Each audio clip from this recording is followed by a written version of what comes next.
मुस्लिम कानून के तहत विवाहों की वैधता। आए, एक पुरुष अपनी पत्नी की मृत्यु के 3 सप्ताह बाद एक विधवा से विवाह करता है। वैधता, अवैध, इरेगुलर, फसिद। कानूनी सिद्धांत। इद्दत अवधि, इद्दत पीरियड, प्रतीक्षा अवधि। कुरान 2:234 के अनुसार विधवा को अपने पति की मृत्यु के बाद 4 महीने और 10 दिन तक इद्दत पालन करनी चाहिए। उद्देश्य, यह सुनिश्चित करना कि पिछले विवाह से कोई गर्भावस्था न हो और शोक करने की अनुमति देना। उल्लंघन का परिणाम, इद्दत के दौरान विवाह अनियमित, फसिद है, न कि शून्य, बतील। हनफी कानून में स्थिति। विवाह स्वचालित रूप से भंग नहीं होता, लेकिन आवश्यकता है पक्षों का तुरंत अलग होना। इद्दत पूरी होने के बाद पुनर्विवाह। यदि इद्दत के दौरान सहवास होता है, तो पत्नी को अलग होने के बाद इद्दत पूरी करनी होगी। Case law. अब्दुल कादिर बनाम सलीमा 1886 उदास स्माइली प्रिवी काउंसिल ने निर्णय दिया कि इद्दत के दौरान हुआ विवाह अनियमित है, लेकिन यदि पक्ष अलग होकर इद्दत के बाद पुनर्विवाह करें, तो यह वैध हो सकता है। निष्कर्ष, विवाह के समय अवैध है। यह केवल तभी वैध होता है जब पक्ष तुरंत अलग हों, विधवा के 4 महीने और 10 दिन की इद्दत पूरी होने के बाद वे पुनर्विवाह करें। 2. एक मुस्लिम पुरुष एक हिंदू महिला से विवाह करता है। वैधता, पारंपरिक सुन्नी कानून के तहत अवैध, इरेगुलर, फसिद। कानूनी सिद्धांत। मुशरिक, मूर्ति पूजक से विवाह पर प्रतिबंध। कुरान 2:221 मुस्लिम पुरुषों को मुशरिक, मूर्ति पूजक, जिसमें हिंदू शामिल हैं, से विवाह करने से मना करता है। अपवाद, किताबिया, पुस्तक वाली महिलाएं, यानी ईसाई यहूदी, से विवाह की अनुमति है। हनफी स्कूल का दृष्टिकोण। हिंदू महिला से विवाह अनियमित, फसिद है, क्योंकि हिंदू किताबिया नहीं है, वे मूर्ति पूजा करते हैं। स्वतंत्र सहमति और वैध उद्देश्य के बिना कोई वैध अनुबंध नहीं बनता। परिणाम, विवाह स्वचालित अधिकार, जैसे दहेज, भरण पोषण, नहीं बनाता। यदि पत्नी इस्लाम में परिवर्तित हो जाती है, तो इसे सुधारा जा सकता है। भारत में आधुनिक वैधानिक कानून। विशेष विवाह अधिनियम 1954, स्पेशल मैरिज एक्ट 1954 उदास स्माइली अंतःधर्मीय विवाह की अनुमति देता है यदि नागरिक कानून के तहत पंजीकृत हो।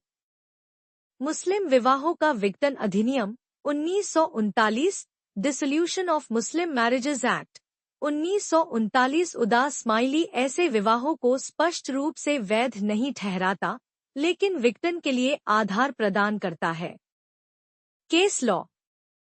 नूरजहां बनाम महाराष्ट्र राज्य 2013 उदास स्माइली।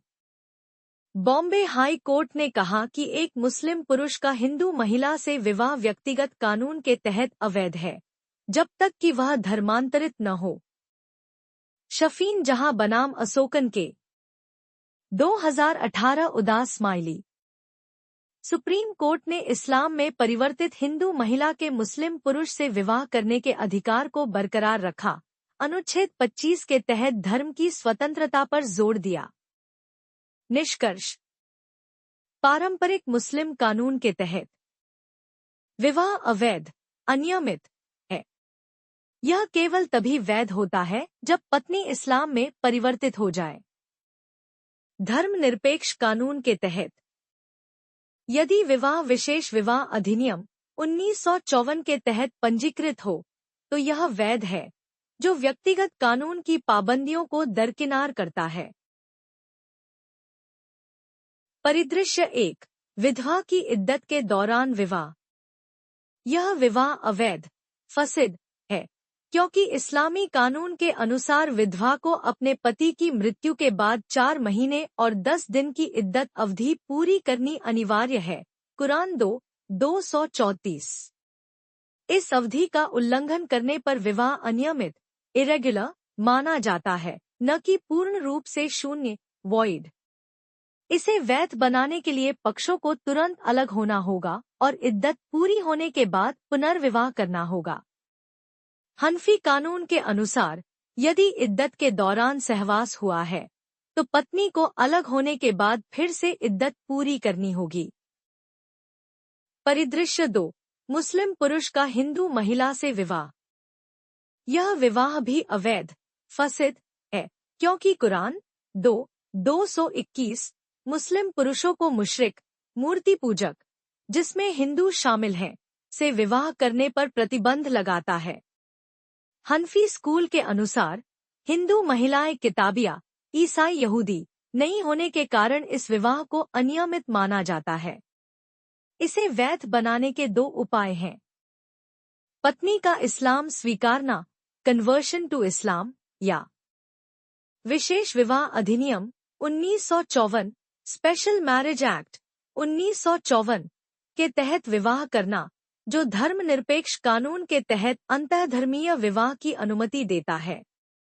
भारतीय अदालतों जैसे नूरजहां बनाम महाराष्ट्र राज्य 2013 ने भी पुष्टि की है कि व्यक्तिगत कानून के तहत यह विवाह अवैध है, जब तक कि पत्नी इस्लाम में परिवर्तित न हो या एसएमए के तहत पंजीकृत न हो। मुख्य निष्कर्ष: दोनों परिदृश्यों में मुस्लिम कानून धार्मिक अनुपालन को प्राथमिकता देता है। पारंपरिक नियमों के तहत ये विवाह अवैध हैं, लेकिन आधुनिक वैधानिक विकल्प जैसे एसएमए धर्मनिरपेक्ष ढांचे में वैधता प्रदान करते हैं। यह विश्लेषण धार्मिक स्रोतों, कुरान, न्यायशास्त्रीय विचारधाराओं, हनफी स्कूल और समकालीन कानूनी अनुकूलनों एसएमए 1954 के बीच संतुलन दर्शाता है। मुख्य निष्कर्ष: दोनों परिदृश्यों में मुस्लिम कानून धार्मिक अनुपालन को प्राथमिकता देता है। पारंपरिक नियमों के तहत ये विवाह अवैध हैं, लेकिन आधुनिक वैधानिक विकल्प जैसे एसएमए धर्मनिरपेक्ष ढांचे में वैधता प्रदान करते हैं। यह विश्लेषण धार्मिक स्रोतों, कुरान, न्यायशास्त्रीय विचारधाराओं, हनफी स्कूल और समकालीन कानूनी अनुकूलनों एसएमए 1954 के बीच संतुलन दर्शाता है।